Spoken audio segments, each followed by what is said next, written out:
അപ്പോൾ സുഹൃത്തുക്കളെ നമസ്കാരം. ഇന്നത്തെ ഉച്ചയൂണാണ് ഈ കാണുന്നത് കേട്ടോ.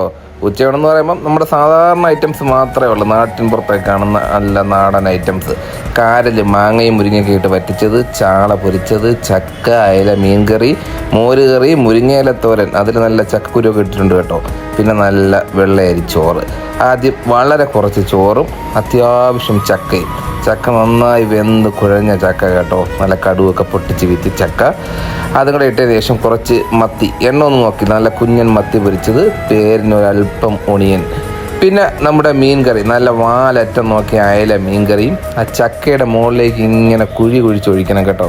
അതിനുശേഷം നമ്മുടെ മുരിങ്ങയിലത്തോരൻ നേരത്തെ പറഞ്ഞില്ല, നല്ല ചക്കക്കുരുവൊക്കെ ഇട്ട് വറ്റിച്ച മുരിങ്ങയിലത്തോരൻ. അതിനുശേഷം താരങ്ങളിൽ താരമായ കാരലും നല്ല പച്ച മാങ്ങയും മുരിങ്ങയൊക്കെ ഇട്ട് വറ്റിച്ചെടുത്ത അടിപൊളിയായിട്ടാണ് കേട്ടോ.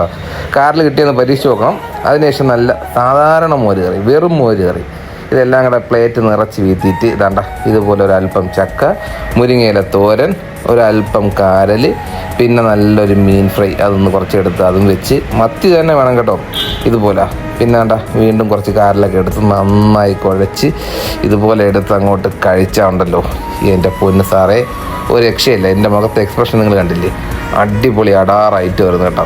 പിന്നെ വീണ്ടും അതേ രീതി തന്നെ തുടരണം. നന്നായിട്ട് കുഴച്ച് കണ്ട് ഈ കാണുന്നത് പോലെ മിക്സ് ചെയ്യുന്നതിലാണ് കാര്യം കേട്ടോ. ഒരു അയലയുടെ ഒരു വലിയ പീസൊക്കെ അങ്ങോട്ട് എടുത്ത് വെച്ച് അങ്ങോട്ട് കഴിക്കണം. എൻ്റെ അമ്മോ, ഒരു രക്ഷയില്ലാത്ത ഐറ്റം കേട്ടോ. അതിനുശേഷം വേണ്ട ഇതുപോലൊരു മത്തി അങ്ങോട്ട് എടുത്ത്, മുള്ളൊന്നും കളയേണ്ട ആവശ്യമില്ല കേട്ടോ. കുഞ്ഞൻ മത്തി നല്ല കരിമുര പൊരിച്ചതാണ്, അതും കൂടെ അങ്ങോട്ട് കഴിക്കണം. സ്വർഗം മാമാ സ്വർഗം. പിന്നെ കാറിൽ കിടക്കുന്ന മുരിങ്ങയൊക്കെ എടുത്ത് ഇങ്ങനെ കഴിച്ചോണ്ടല്ലോ ശുഭം.